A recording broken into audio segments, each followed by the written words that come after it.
So that is a fantastic example of organizing in federal laws and a little bit of state law coming all together as a great tool. And actually, sort of collaterally, these other 11 power plants are also not going forward, although I shouldn't say collaterally because they are very bad. And the one project, the Sentinel out in Desert Hot Springs needs 1,330 pounds per day of particulate matter, and they have gone to Sacramento and asked the legislators in Sacramento to come in and adopt a law that basically overrides the Federal Clean Air Act. So that should go into effect on January 1st too, and we'll just see, we'll see what we see. So I like the federal laws. I think that they're very helpful when you're looking at these power plants because they are big pollution sources. And so they should not be going in. They're committing us to hosting these big sources of pollution. They're not going to just go away when we find something better. So just quickly to wrap up on the state law side because it's not quite as fruitful.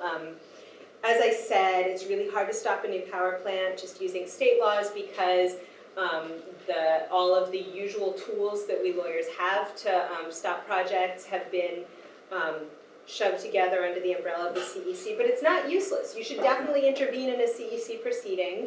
You can get lots of good information, lots of tools for your community members to use in their, and build momentum, and you can get legislators to agree with you.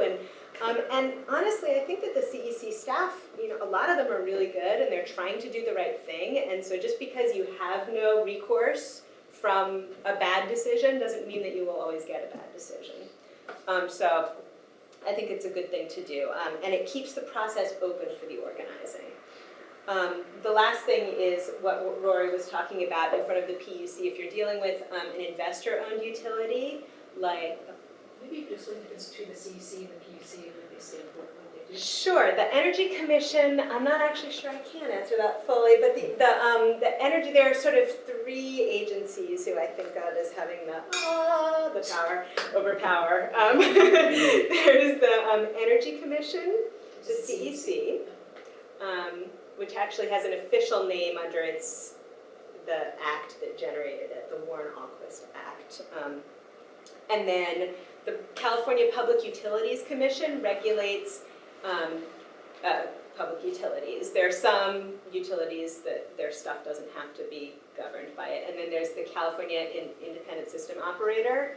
And those three agencies basically do this little dance of supporting each other, collaborating with each other, producing reports together, and then arguing with each other and commenting on each other's stuff, and oh, that was Cal ISO's decision. No, that was the PUC. Take it up with them. So I haven't actually explored options in front of the ISO yet. I don't know whether anyone around the table has, but wow. That's what I assumed. That's why I started with the CEC and then moved on to the PUC. So the Public Utilities Commission, when you have an investor-owned utility like San Diego Gas and Electric, Southern California Edison, or Pacific Gas and Electric up here, when they procure energy, they have to get their contracts approved by the PUC. And one of the measures that the PUC is supposed to use is whether this new procurement is needed. And as you saw from the revised projections that Rory showed, there really is not a need for new power at the moment. So I feel like this is a really good time to be arguing in front of the Public Utilities Commission that our communities do not need these new PM bombs located in the middle of them that are going to be going on for another 30 to 50 to 100 years. Who knows how long these things are going to last. So we're hopeful that this will be a really useful new strategy.